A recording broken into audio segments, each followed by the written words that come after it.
And we're back, ladies and gentlemen, and guess what? It's about that time, and without further ado, we have my main man on the line. It's been a couple of weeks, so I'm kind of like really, I guess my heart is warmed having him back. So, T-Boz, good morning. Oh, T-Boz, can you hear me? All of that. Can you hear me, T-Boz? What? Can you hear me? Yes, I can hear you. Can you hear me? I can hear you. Okay. I had the wrong fader up. Sorry about that. I hope your heart is so warm, but not so warm that you put a candy bar in your pocket and melt. So. I did that once, going to the movies back in 1972. I took girls to the movies, and I brought the candy because my mother said, "Don't buy the candy; it's expensive." That was 1972, right? And so I put the Hershey's chocolate bar in my pocket. And then the girl said to me, "Oh, do you have a candy bar?" I said, "Yes." When I put my hand in there, it was all melted. You know, my heart was warm. Happy New Year, everyone. Good morning. Thank you for squeezing this show into your very, very, very busy schedules. Come on in. Yeah, George, we got more chairs? Yeah, down the hall. Okay, good. What, did the train drop all these people off? Great. What? Oh, your brother-in-law?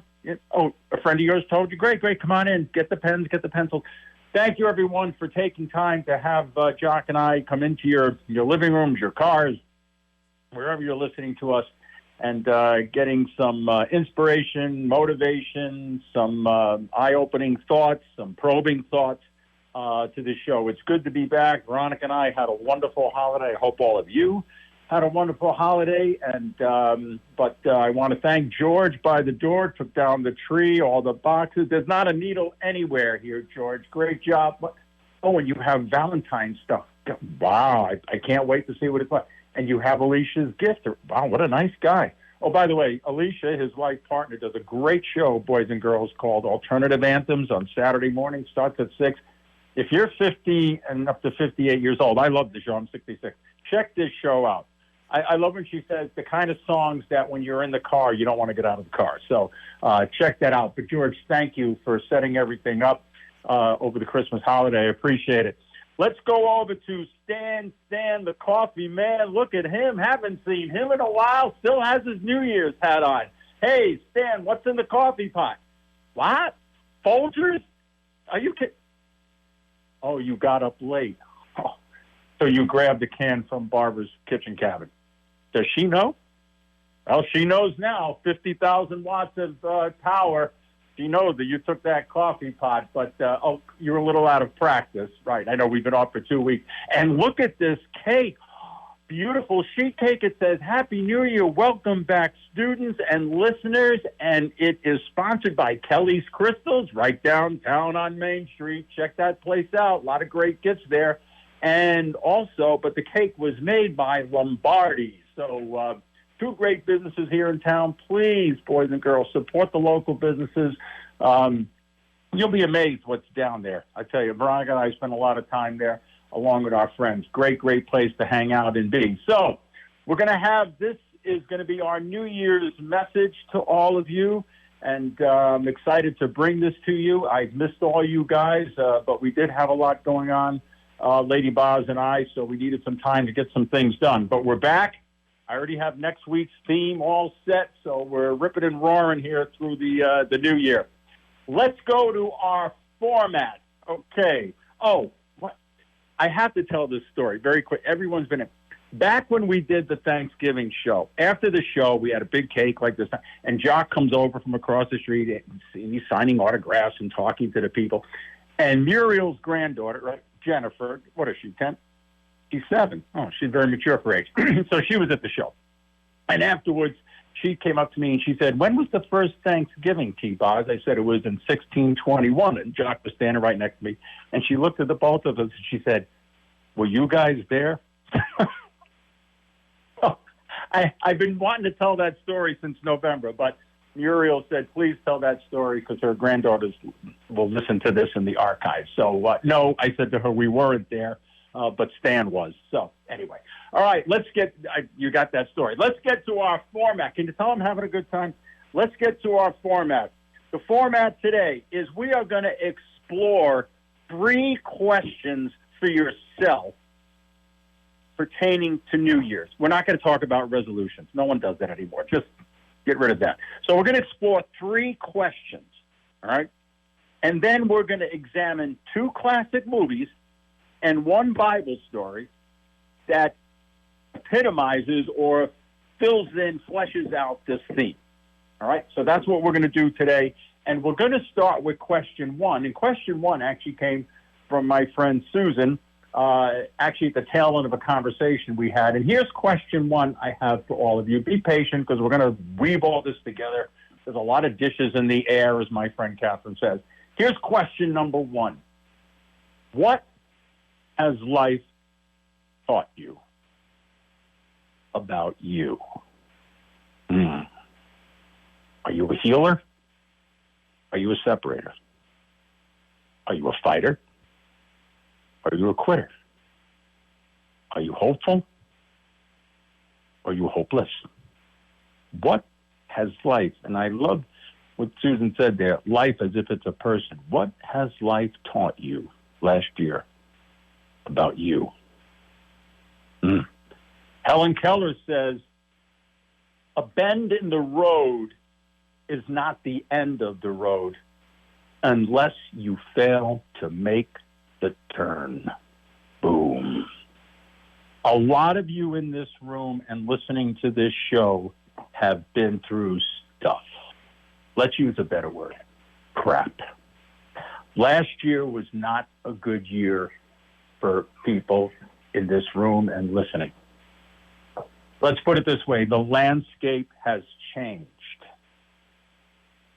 And so the question you're asking, and I'm asking you, is what has life taught you about you? What are you going to take from last year's experiences into 2024? We're going to get to question 2 in a minute.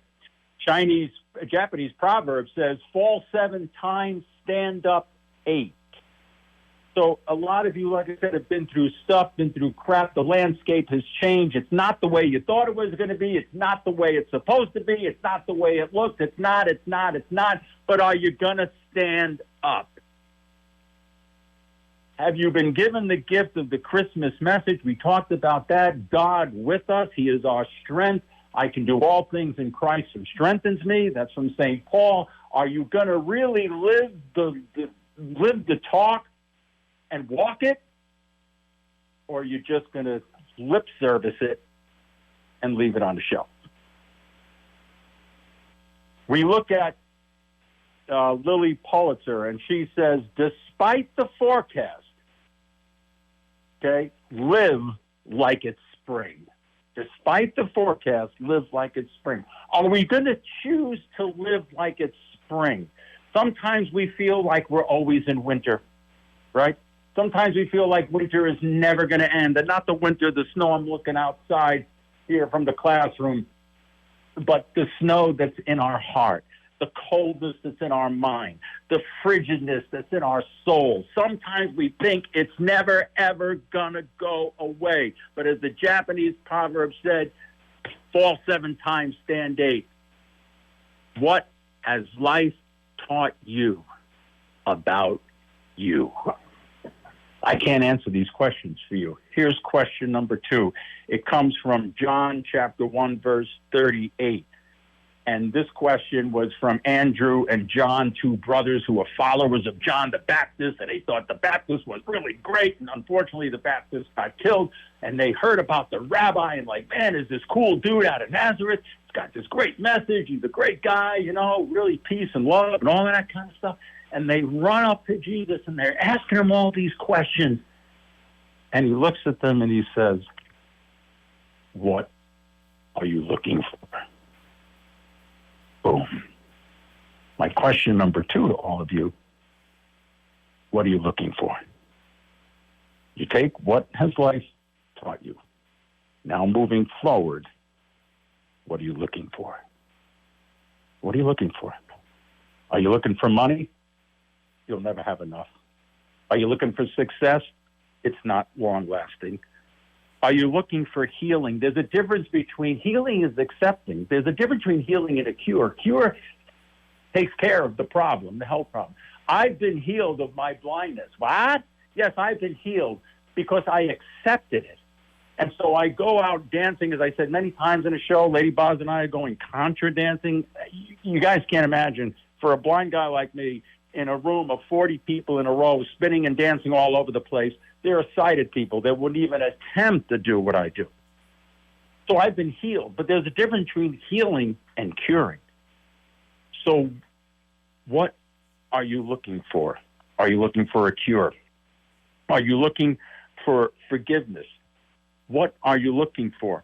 And so we come to this show, right, every week, and I heard Father Joe Cronin talk a similar thing, but we come to this show, and despite everything that tells us that our situation is hopeless, there's still COVID, there's crime, there's the Ukraine, there's the Gaza Strip, there's illness, there's homelessness, there's all these things that eat away at our positive attitude. We feel like throwing our hands up in the air and saying it's hopeless. Despite all of that, why do you come to this show Thursday after Thursday? What are you looking for? You have to soul search that. What are you looking for? Okay? If you're looking for love, you have to give love. If you're looking for a repaired relationship, you have to have forgiveness and mercy. If you're looking for success, you have to be willing to work for it. What are you looking for? I just want to check the time before we got plenty of time. Okay. Rabbi Stephen Leder, I think you pronounce it Leder, L-E-D-E-R. And I listened to a podcast of his, and here's a great thing, and this is question number 3, and it goes like this. What is the new chapter going to be this year? What are you going to write about you? What is the new chapter in your life that you're going to write in 2024? Not what's the new chapter you hope for, but what are you going to write? You have the tools, you have the spirit. We just had Christmas. So what has life taught you about you? What are you looking for? And what is the new chapter? Maybe it's a new book that you're going to write. It doesn't have to be grand. I wrote a new chapter 6 years ago when I started square dancing and concert. That was new for me because I can't see. All right? I was with a new person, with Lady Boz, a whole new life after my wife passed away. And so I wrote a new chapter because I said yes. We learned about the Blessed Mother saying yes. Because I had the confidence, because I had the spirit within me to try something new and to write a new chapter. So now we move down to the next part. So I want to get to this before we take the break. We look at Proverbs chapter 27, verse 19. It says, as water reflects the face, so one's life reflects the heart. What's in your heart? When you're looking for something, when you want to write that chapter, when you hear Jesus say, what are you looking for? What is in your heart? The late Princess Diana says, I don't go by the rule book. I lead by the heart. Wow.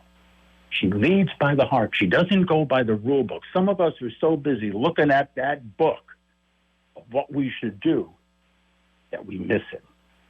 So as water reflects the face, your life reflects your heart. What do you love? What do you really love? And we're going to find out about that in the 2 seconds after we do the break. Can we do the break now, Jock? Because then I want to move along with the next part of the show. No problem. We want to take this opportunity to thank the sponsors of WAPJ, your local community radio station, for allowing us to bring you the quality community radio programming that we're doing so at this time. We want to encourage encourage each and every one of you, if you want to join our community calendar, please do so by contacting info@wapj.org in 2 weeks before your event, so that we can make sure that we blast off the community so everyone can know what you're up to and what you're all about. So with that being said, we will turn the show back over to T-Boz for more words of wisdom and moments of meditation. Thank you, Jock. Veronica and I watched an amazing movie that was recommended by our friend Susan. It's called The Bishop's Wife, 1947. I recommend all of you watch this film, the black and white version. Some of you have seen it many times. I saw it for the first time. And it stars Cary Grant as an angel named Dudley. It stars David Niven as the bishop, Henry, and then the beautiful Loretta Young as his wife, Julia. The Bishop's Wife is exactly what we're talking about here today, about what has life taught you, what are you looking for, and what chapter are you going to write. And so the premise of the movie is that the bishop, David Niven, who plays the part excellently, is driven. He wants to build this cathedral. He's so focused on that cathedral that he sees nothing else. And the nothing else that he sees, that he doesn't see, is his wife that he's neglecting and his daughter. And so Cary Grant as Dudley, the angel, comes into their life, and he begins to work with each individual. And actually, the bishop's wife, Loretta Lynn, begins to fall in love with Cary Grant. Okay? And as they're going through this, eventually it gets to the point where Cary Grant doesn't want to stay an angel. He wants to stay with Loretta Young, who's Julia, bishop's wife. But she tells him no. And it's a bishop that's married because he's, I think, a Protestant bishop. And so what happens as the movie goes is that there's a scene, it's riveting, where Cary Grant faces David Niven. And David Niven says, "You're no angel. You're no angel. I want this cathedral, but you didn't give it to me. I still can't build this cathedral. So you didn't give me what I asked for." And Cary Grant looks at him and kind of fiercely looks him straight in the eye, and he says, "I gave you what you wanted." And then David Niven says, "What?" He said, "I gave you guidance." Boom. And that guidance taught the bishop that he was so hell-bent on the cathedral that he was missing the importance of his wife and his daughter. And so that at that point, it turns around.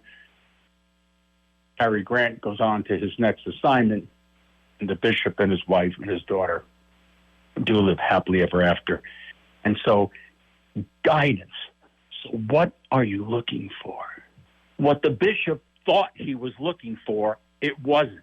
What he was really looking for, what Cary Grant told him, was guidance. Guidance is the basis of what we're looking for. Guidance is how we write the new chapter. Guidance is how we can look at question number one and say, what has life taught you? We need guidance. And there's only one place to get the guidance, and that is from above. Les Brown, the great band leader, says, life has no limitations except the ones you make. Bing, bang, boom. And I am a perfect example, and I don't mean to talk about myself. I could be sitting home with a blanket over my leg saying, poor me. Instead, Saturday night, I'm going to be with a room full of sighted people, spinning people around like Fred Astaire. Why? Because I didn't set limitations. When we are looking for something in our life, when we want to make a change, we want to write a new chapter, we can't limit ourselves. You cannot put barriers up. You need the only barriers, the only limitations you have are in your mind. You sometimes, me sometimes, all of us sometimes are our biggest limitations. Are you looking, what are you looking for? Okay? Do you have limitations with your spouse? That's why you're not moving forward. Are you putting limitations up with your daughter, your granddaughter, your coworker, your neighbor? Are you putting limitations up so you can't have healthy relationships with those people? You need to realize that there are no limitations unless you put them there. We look at a great story in the Bible, the story of Hannah. Now, Hannah was the wife of a king named Elkanah. And in those days, if a woman couldn't have babies, she was considered worthless, all right, back in ancient times. And so she wanted to have a child, and she was barren for years, and she prayed and she prayed, and she went to the temple and she begged. And in those days, men were able to have concubines. And so the concubines were having babies. They were making fun of Hannah. They were putting her down. They were ridiculing her. And she went to the temple. She prayed so much that she was just mumbling.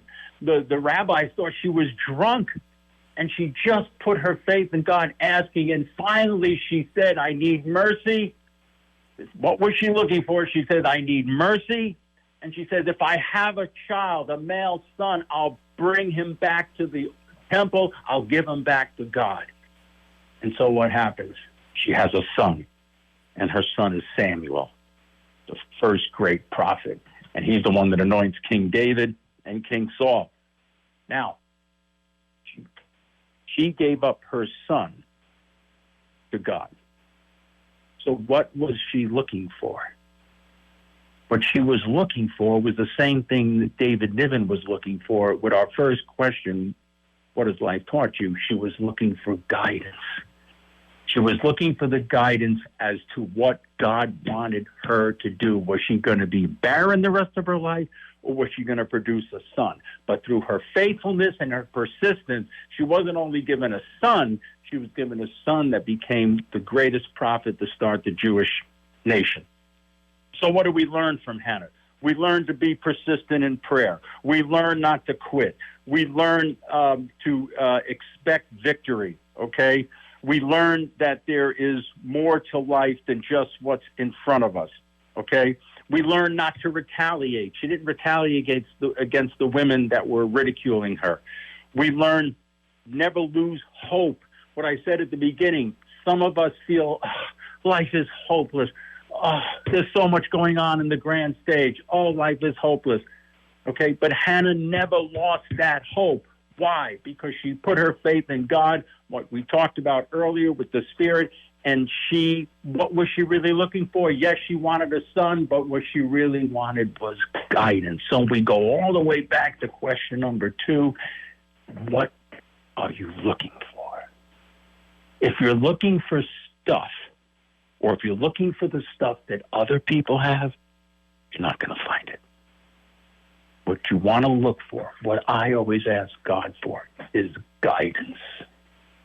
Guidance. That is the basis of starting out a new year. We look at Margaret Thatcher. Like I said, we always have to have a Brit on the show because of Lady Boz. She says, you may have to fight, okay, a battle more than once to win. A lot of us in this room are in a battle, and we feel like giving up. Got to keep fighting. You got to be like Hannah. You got to be persistent. You got to know that there is hope. You have to be like David Niven and question and say, no, you didn't give me what I wanted, and then have it hit you in the face when the angel said guidance. Okay? Some of you are ready to throw in the towel. Don't. Some of you are ready to walk away. Don't. Some of you are ready to close the door. Don't. Fall 7 times, get up 8. Just what Margaret Thatcher said. Sometimes to win a battle, you got to fight it more than once. We look at John chapter 1, verse 39, and this is right underneath what are you looking for? And then Jesus says to the 2 future disciples, future apostles, I should say, come and I'll show you. So what do you want God to show you? Okay? What do you want to show him? Jesus was born in a stable 2,000 years ago. We talked about that on the last show. Mucky, dirty, sinful, sloppy, disgusting stable. But every year he's born, but in a new stable. That stable he's born in is you. And as he transformed that stable from a smelly barn to a sanctuary, he transforms you to have the energy, the power, the spirit to know what you're looking for, to ask for the guidance to lead you. Don't put Jesus and the little nativity up in the attic and close the door. That's not what Christmas is about. I don't want to hear people in this room saying, oh, the beautiful decorations are all in the attic. No, you know what the most beautiful decorations are at Christmas? You. You. And you. And all of you over there. You're the beautiful decorations. You're the glimmery, shimmery, tinsely, beautiful things. You've been transformed. What has life taught you about you? And what chapter are you going to write? You find that with guidance. Jesus was born every year after his first birth in us. We've become the new stable that gets transformed. The late, great Judy Garland. Be a first-rate version of yourself rather than a second-rate version of somebody else. We talk about that on the show. Again, going back to what has life taught you and what are you looking for? People, it's good to have a mentor. But I want to be like, I want that, I want that. Don't want other people's stuff. It's their stuff. Create your own stuff. Write your chapter. Right? Be the best version of yourself. We come now to the last, before we get to the takeaway, the last movie. I said we're going to do two movies, and one was The Bishop's Wife. We did a Bible story, the story of Hannah. There's more to the story of Hannah, but what a great story that is. And now we come to this movie, and I know all of you have seen it. It's called The Wonderful Life, starring the late, great Jimmy Stewart, Donna Reed, and the awesome Lionel Barrymore. This movie, by the way, was a box office flop. It buried Frank Capra's career, and it put Liberty Film Company out of business. Okay, it was a bomb, a complete bomb. But what happened was in 1974, due to copyright glitches, they're supposed to renew copyrights every 28 years. Someone didn't. The movie became public domain and then found its way into video cassettes in people's homes. And that's when it became the big hit and the Christmas classic that it was. Then Republic Movie, who then owned the rights of it, bought the movie back, and so now they distribute it.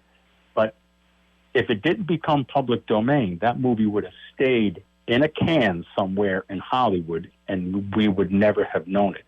So when you think you're done, when you think your best days are over, when you think it's hopeless, when you think that there's nothing left to do, think of what happened to this movie. With a major star, it bombed. But this movie answers all of our questions. What are you looking for? What has life taught you about you? And what chapter you're going to write? The character George Bailey was looking for what? For the same thing that Cary Grant gave David Niven. He was looking for guidance. What does he say to Clarence? Help me, Clarence. Help me.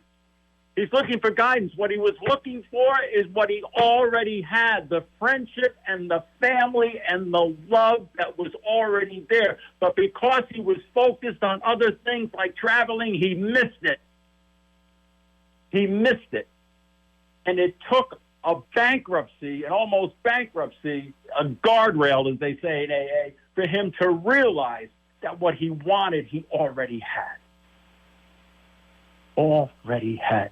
So what was George Bailey looking for? Guidance. Our new year can only begin and become great if we stop and ask, instead of for stuff, instead of for cures, instead of for peace, I know that sounds weird, let's ask for guidance. Because if we're guided properly and we've learned from life last year, then we can create peace. We can have love. We could have harmony. We could have humility. We could have kindness. But we need the guidance. And that's what these two movies and the story of Hannah are all about. They don't depend on themselves. George didn't depend on himself. Hannah didn't depend on himself. And David Niven character didn't depend on himself. They were looking guidance. And they found it. You, boys and girls, those of you watching, and those of you on Zoom, and those of you listening on the radio, you have the ability to be great. And greatness isn't measured by dollars, and greatness is not measured by the size of your house or the size of your car or how many dogs you own and all of that. Greatness is measured by what Judy Garland said is be the first-rate version of yourself. And what Princess Diana said, don't use the rule book, lead with your heart. That's how all of you will be great, are great, and can be great. Our takeaway from Mark Twain, and I'm telling you, this might be the winner next year. We're not even at the end of the season yet, the end of the show season. But Mark Twain says this: the two most important days in your life is the day you're born and the day you find out why. Boom. The two most important days in your life, the day you're born and the day you find out why. The fictional character George Bailey found out why. His wife was trying to tell him all through the movie he had what he wanted. But the fictional character George Bailey found out why. Hannah, the real person in the Bible, who wanted a child so bad she was willing to give it up, and she did, found out why. David Niven's character, Henry, in The Bishop's Wife, he found out why. So, are you going to find out why this year? Are you going to look at last year and see what life taught you? Are you going to hear Jesus say to you, what are you looking for? And then, like Rabbi Letter, are you going to now, with the tools that you have, the talent that you have, the skills that you have, the love that you have, are going to write a new chapter, not another chapter, but a new chapter for 2024. Jock, you want to tie a bow on this theme?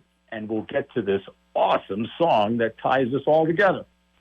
I'm a little guilty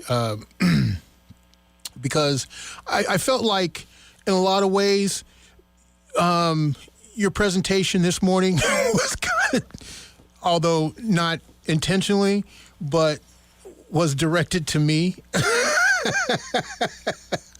And that's a challenge, to be able to write that new chapter, because a lot of times we lament on those shortcomings. We don't focus on those things that we do well because out of a false sense of humility. But in order to be great, you must recognize those talents that you've been blessed with and how you can make them relevant not only in your life, but in the lives of those that you come in contact with. So it's never quite easy to do that, but I feel like your presentation today challenges us to do so. And you're exactly right, because, and I challenge myself too. Like I always say when I do this show, you, me, we. A lot of times the inspiration, I'm talking to all of you, I'm talking to myself as well.